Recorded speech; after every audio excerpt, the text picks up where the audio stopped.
Thank you for joining us here at noon. I'm Matt Lincoln. An innocent child's chance encounter with a violent criminal. That's what police are calling the killing of 14-year-old Ryan Rogers. Police held a press conference about the investigation earlier today. We have live team coverage on the latest details, beginning with our Andrew Lofholm. He's joining us now from the Palm Beach Gardens Police Department live. Andrew, what can you tell us about the man in custody? Yeah, it's been an anxious last couple of weeks here, knowing that there was a boy who was stabbed, but nobody has been held responsible. So this news of the arrest no doubt comes as a major sigh of relief. In fact, police have not really said much about the case until this morning. Now, today, police said that they believe that Ryan was stabbed near where they found his body off of Central Boulevard right before it crosses over I-95. They say Williams, who is a homeless drifter, spends most of his time in Miami. His criminal history goes back nearly 2 decades, committing crimes in Florida, Atlanta, and San Diego. Police said that there does not appear to be any connection between the suspect and the victim. Here is Police Chief Clint Shannon. The incident itself appears to be a completely random act.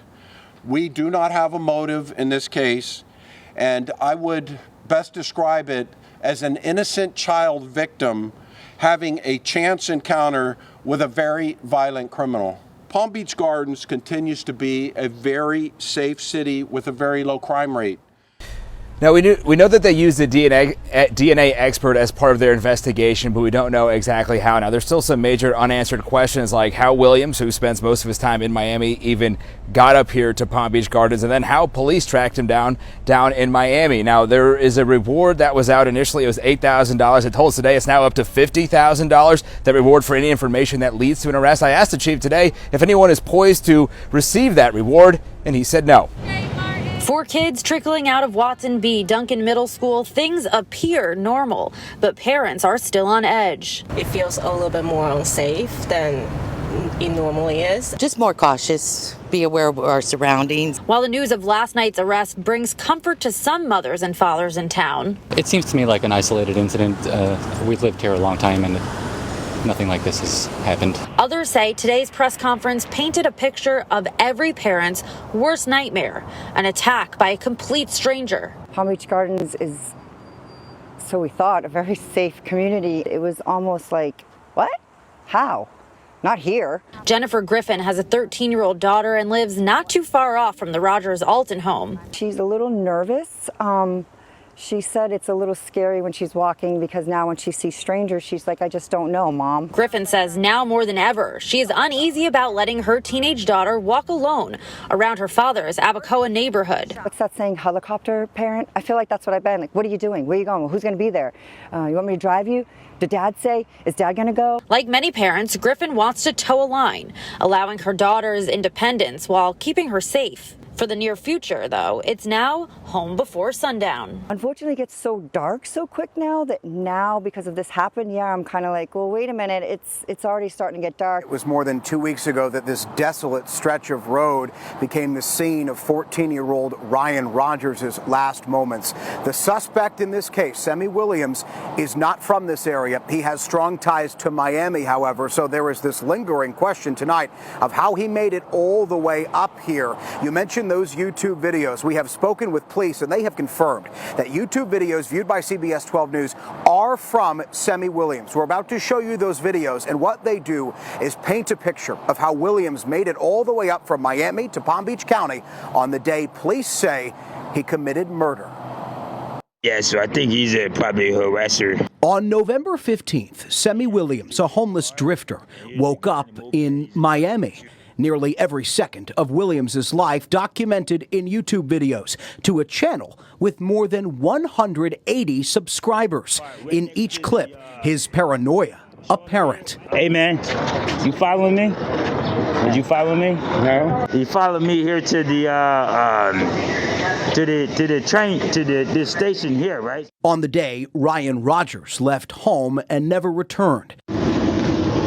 Semmie Williams boarded the Tri-Rail, headed north to Palm Beach County.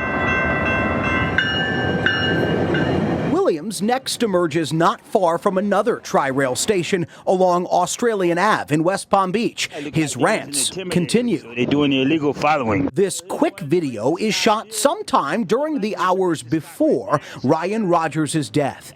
It was the last time Williams would publish a video that day. Police records claim Williams was later spotted on a security camera more than 10 miles away from the site of his last video, walking north on Central Boulevard in Palm Beach Gardens. Arresting documents say Williams and 14-year-old Ryan Rogers crossed paths around 7:30 p.m. Rogers was found dead the next morning with stab wounds to his head and face.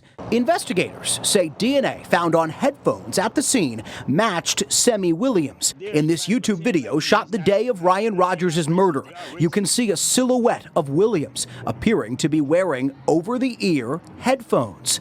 The morning after the murder, the same morning that police discover Ryan Rogers' body, Semmie Williams' videos start back up again.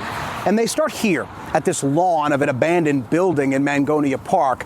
Williams appears to be sitting right here in the grass. The camera faces this way. He doesn't discuss the crime he's accused of committing just a few hours ago, but does continue his rants about how he feels police and everyday citizens are out to terrorize him. They have chips and planted all over my body, right?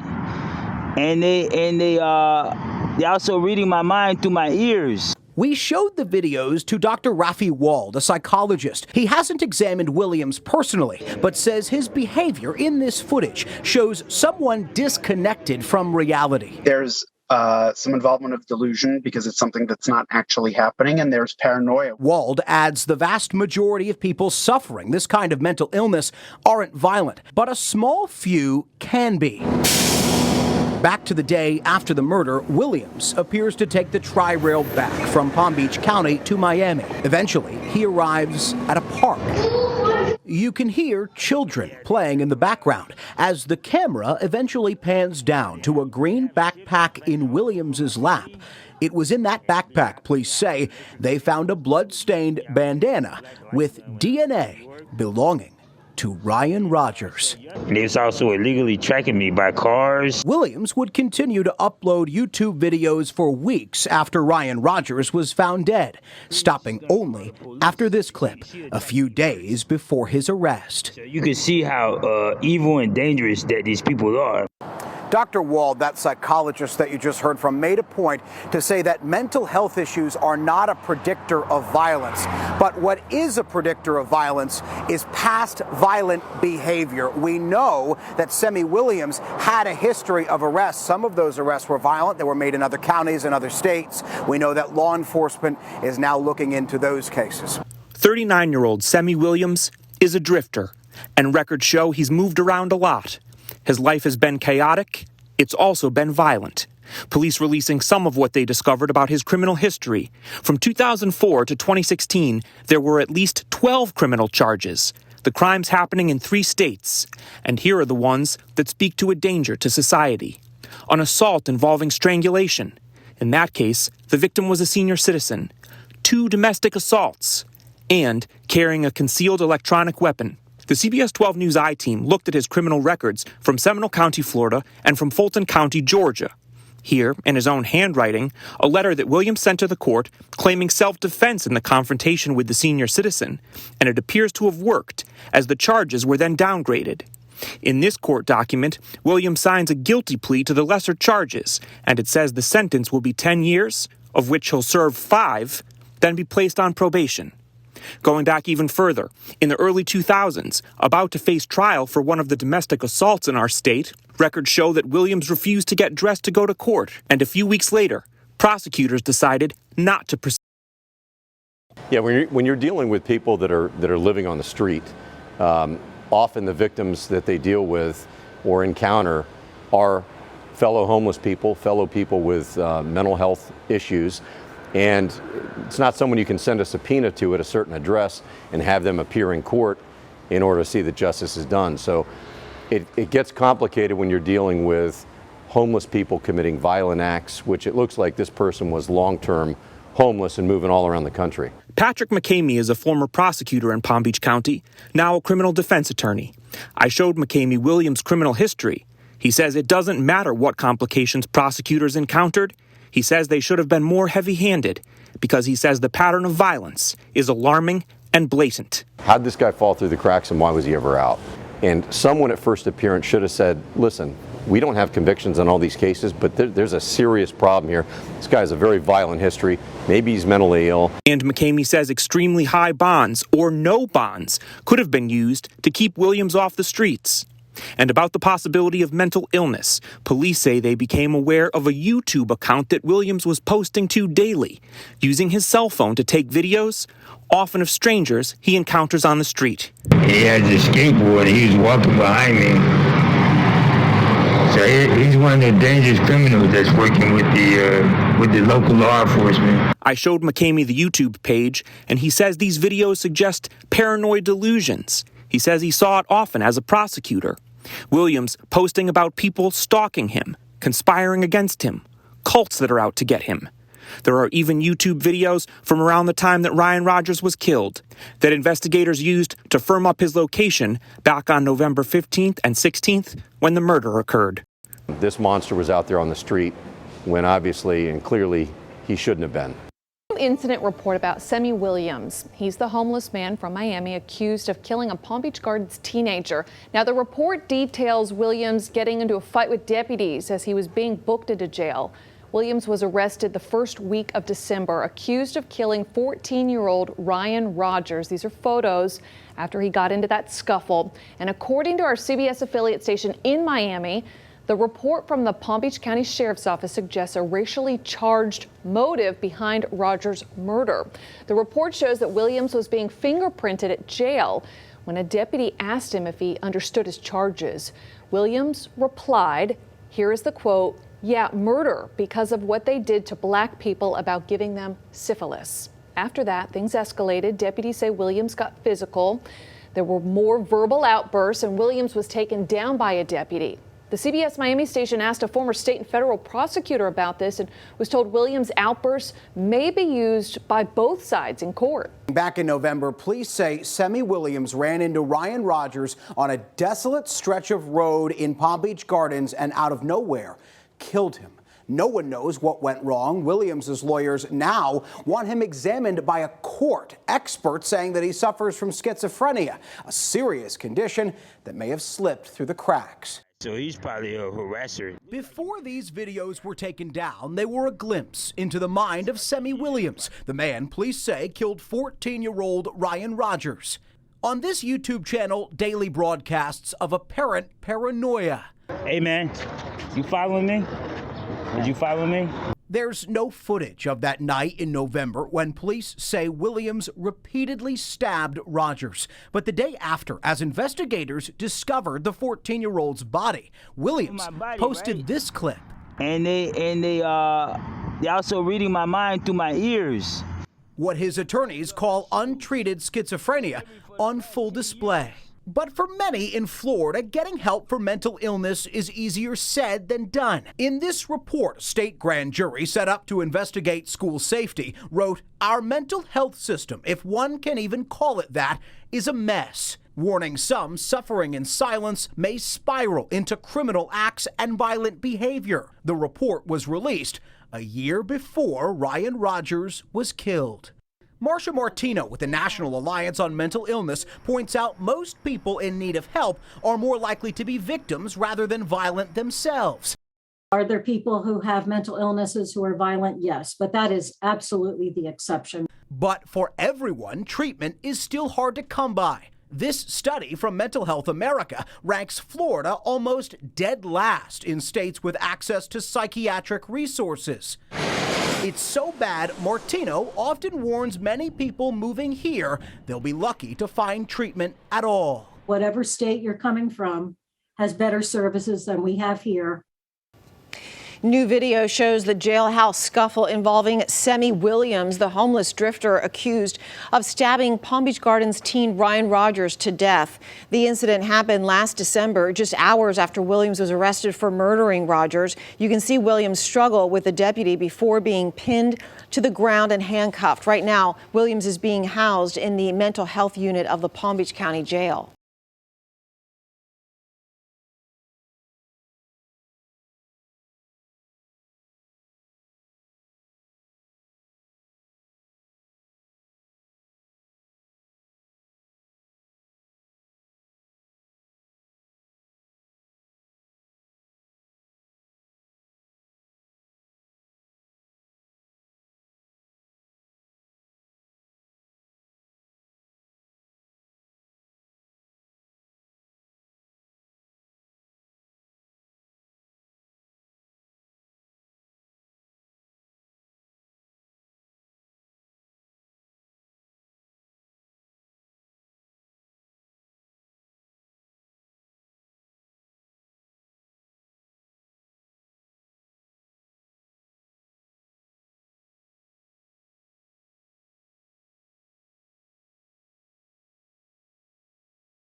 Today's hearing took about 4 hours. Recently, accused killer Semmie Williams Jr. was evaluated by 3 psychologists. 2 of them testified today that he is competent to stand trial, and 1 testified he is not competent for trial. Accused killer Semmie Williams Jr. was led into the courtroom by sheriff's deputies. He did not speak during the competency hearing, but the judge heard from 3 mental health experts who've examined him at the jail. It was my opinion that Mr. Williams was incompetent to proceed. I recommended that he be forensically hospitalized to try to restore his competency. Williams is accused of murdering 14-year-old Ryan Rogers, attacking him and stabbing him to death while he was riding his bike in Palm Beach Gardens last November. Dr. Gretchen Moy, a psychologist who was hired by the defense to examine Williams, says he's delusional and he feels the KKK, gangbangers, and members of the Freemasons are harassing him, and for the past 10 years he's moved from city to city to get away from them. He views the entire world through the lens of these delusions. So that means every person he encounters, he's suspicious of. He's worried that they might be one of these harassers that are going to harm him. 2 other psychologists who examined Williams feel although he may experience delusions, that does not mean he is incompetent to stand trial for first-degree murder. He is not currently impaired to the point where he is incompetent to proceed. As long as he remains in the jail under the treatment that he's getting now, I see there's high probability he will remain competent. He has the capacity to relay relevant information to his attorney when he is motivated to do so. None of the victims' relatives were in court for the hearing. And the judge did not make a ruling today. He gave attorneys for both sides until next week to submit their written arguments, and then he will make a ruling sometime after that. There is no trial date in this case, but the state does intend to seek the death penalty. On November 14th, 2021, a 14-year-old Ryan Rogers went out for a bike ride in Palm Beach Gardens and never came home. The next morning, his lifeless body was discovered on Central Boulevard near the I-95 overpass with multiple stab wounds on his head and face. In early 2022, the state announced its decision to seek the death penalty for Semmie Lee Williams Jr., the man charged with this horrific crime. Last year, Governor Ron DeSantis signed a new law making it easier to impose the death penalty in Florida after the Parkland school shooter avoided capital punishment. It requires just 8 of the 12 jurors to agree rather than a unanimous vote. Political science professor Aubrey Jewett says this change has sparked debate. It's somewhat of an open legal question about where it can be applied to previous cases, either people that were previously sentenced or if their accused crime happened before May of 23, will they legally be able to be put to death? Williams' defense argues the death penalty law in effect at the time of the crime should apply, but the state is pushing back. In a motion filed Monday night, the state argues this is a procedural law. Whether it applies should depend on the current stage of the trial, not the timing of the crime. Jewett notes similar cases have already seen it applied. There have been several people who have been sentenced to death in Florida since that new law passed, and their crimes were committed before May of 2023. Documents show Williams has officially entered a plea of not guilty, claiming insanity. The defense used day 2 of these pretrial hearings to put more relatives of Semmie Williams on the stand. We heard from his mom and sister, and they told a very similar story to what we heard yesterday from the father figure of the family, that Semmie Williams is mentally impaired and that he relies on strangers to help him do things in the world. Now, Mom landed him in an efficiency apartment, bought him furniture and groceries, trying to do the best she could for her son. Listen. Did you see the condition of the apartment when Semmie was living there? Yeah. What was the condition of the apartment? Not something nice, because it was dirty and it was messy. I want to ask you a question about the driver's license. Now, obviously you know that he did have a driver's license, right? Yes. Okay. Do you know how he got that driver's license? No, honestly, I don't. Okay. He had them. Okay.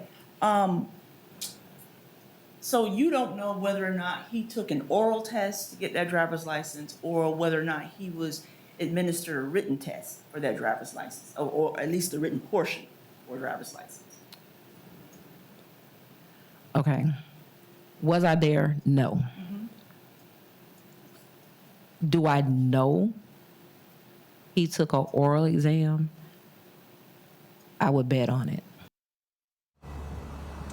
All right, so let me explain what you just heard there. That was on cross-exam, and the prosecution keeps coming back to this issue. They really want the judge to hear about this because if he was able to pass that test and to get a driver's license, it's a big contrast to the version of Semmie Williams that has this intellectual disability.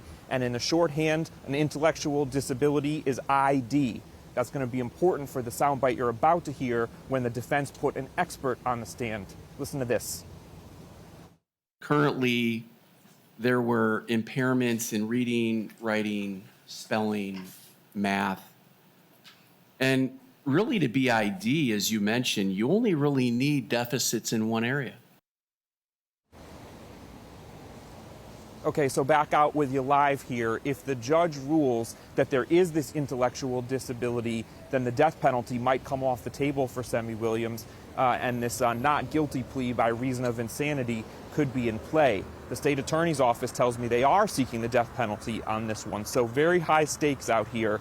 I will tell you the law is very clear that we do not execute the intellectually disabled, and the judge has determined that Mr. Williams is intellectually disabled.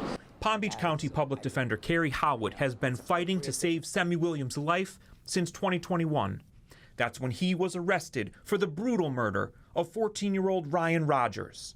It was an attack so senseless and disturbing, there was little doubt prosecutors would make it a death penalty case. Rogers, a freshman at Dwyer High School, was riding his bike when he came across Williams, a homeless drifter with a history of violence. Ryan was found dead from multiple stab wounds the next morning, and Semmie Williams is the only suspect. The I-Team was in court throughout the pre-trial hearings where lawyers argued over whether Semmie Williams was competent enough to potentially be executed in this case. On Wednesday morning, Judge Semmie Rowe announced she believes he is not. As things stand, if convicted at trial, Semmie Williams will get life behind bars. This is day one of jury selection, and we've seen some potentially disruptive things from Semmie Williams. First, in a surprise change of plea, he dropped his insanity defense this morning and said he's not guilty. And then late this afternoon, he attempted to fire his lawyers. They just eliminated half of my jury, and I don't trust my lawyers. I'm firing them, and I'm being my own lawyer. Counsel. They just eliminated half of my jury. Accused murderer Semmie Williams is making waves as lawyers and the judge are attempting to seat a jury. After the judge and attorneys discussed excusing 39 members of the 100 people in the jury pool, Williams made that surprising comment about wanting to dump his public defenders, and the judge tried to calm him down. Throughout the day Friday, prospective jurors were asked if they had any reason they could not serve on the jury for what will be a 9-day trial. I feel like I would struggle a little bit if there's visuals or graphics of Ryan. 44-year-old Williams is charged with first-degree murder in the death of 14-year-old Ryan Rogers in November 2021. Police say Rogers was riding his bike in Palm Beach Gardens when Williams stabbed him numerous times in the head and face. It was a chance encounter between the teen and Williams, a homeless drifter. I watch the local news every day. It was first reported that a young boy around the age of my son was on a bike. My son rides a bike, and he was attacked, killed. Your Honor, I don't think that I could be impartial. I think I am biased because it hits a little close to home. And just a few minutes ago, the judge checked in with Semmie Williams, and it appears now he's calmed down. He says he's okay with the way things stand right now, which means they will continue jury selection Monday morning. Williams changed his plea, and now he says he's not guilty. This is a major development and a disruptive one because until now, he was using the insanity defense. CBS 12 News I-Team Chief Mike Magnoli is live in studio this noon with the very latest. Mike. Good afternoon, everyone. In the monitor behind me, you're looking at a live feed from the courtroom 11A. That's where lawyers and the judge are working to pick the jury for this trial. Now, this is highly unusual for a defendant to be changing his plea this late in the process, and it could have a major impact on how things unfold. You're looking at Williams right there on the right side of your screen. For the past 4 years, the big question surrounding him has not been whether or not he committed this crime, but whether or not he has diminished mental capacity. And that's the insanity defense. So does he know right from wrong? I sat through a lot of very important pretrial hearings about his mental state, and I heard expert testimony from both sides of this, and the judge ultimately decided that the death penalty should come off the table in this case because of his condition. Now, the prosecution said, we're not going to accept that. They went to the appellate court, and that ruling about Williams is just one development of many as this has been unfolding. He is represented by the public defender's office, and as of this morning, we learned they want to try to prove that he didn't do it in the first place. I can tell you, having reviewed the evidence in this case, there is a plethora of physical and digital evidence that points to Semmie Williams, including DNA, and police and prosecutors say that he stabbed Ryan Rogers multiple times. It was absolutely brutal. By all accounts, this was a random encounter. Williams had never met Rogers before, and that's what was so shocking about this. This was a teenager in the wrong place at the wrong time, attacked by a homeless person with mental health issues. It's not clear how Williams and his team might try to show that it wasn't him. Until now, I've never heard an alibi or anything like this. Responding to this, prosecutors have asked the judge, if the defense wants to do this, you should not allow them to introduce any evidence or testimony about his mental health. In the meantime, jury selection continues. What I want to do now is take a picture of the victim in this case. Ryan Rogers was loved in his community. An avid soccer player, he didn't just play the game, he refereed soccer. He was a fixture at District Park, and his loss is felt to this day by a lot of people. So the days and the weeks ahead are going to be incredibly difficult for his family. This is the young man whose life was taken, and that's what this is all about. For family and friends of the victim, Ryan Rogers, the start of this trial is a long time coming and stirs up a lot of emotions. CBS 12 News spoke with Ryan's soccer coach. This would have been Ryan's collegiate year, his freshman year. And there are a tremendous amount of wonderful young boys and girls out there that are playing sports and playing soccer. I want them to remember his name. I want them to think of Ryan, especially the soccer players. We never want to forget his name at all. I just want to continue. Ryan Rogers, he should have been playing probably in college by now. And it's terribly, terribly tragic. He says Ryan's life was taken far too soon. I've been watching Semmie Williams' demeanor in the courtroom all day long, and he makes a lot of yawning and stretching gestures. Some of it is kind of oddball behavior, and the jury pool is seeing that. But it would be hard to argue that he doesn't understand what's going on. He absolutely gets it, and he's very involved in selecting this jury.